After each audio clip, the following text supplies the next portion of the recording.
مرتضی قلی قدیمی نوایی، معروف به حسین نوایی، سفیر و دیپلمات ایرانی بود.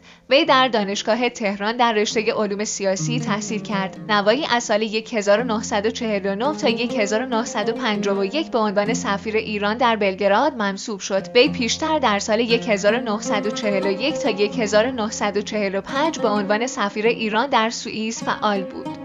نوایی در سال 1955 در پاریس به عنوان منشی درجه 1 بود و در سال 1957 به عنوان مشاور نمایندگی ایران منصوب شد و از سال 1958 تا 1961 سفیر ایران در رباط بود. وی در 12 می 1964 به عنوان سرکنسول ایران در مونیخ منصوب شد و از 14 اکتبر 1968 تا 1973 سفیر ایران در تونس بود. نوایی به عنوان معاون امور فرهنگی و اجتماعی وزارت امور خارجه و نماینده ایران قانون موافقتنامه همکاری در زمینه پژوهش علمی و توسعه تکنولوژی بین دولت شاهنشاهی ایران و دولت جمهوری فدرال آلمان را با کلاوس ویلدین معاون وزارت امور خارجه جمهوری دموکراتیک آلمان در 19 نوامبر 1975 به امضا رسانید.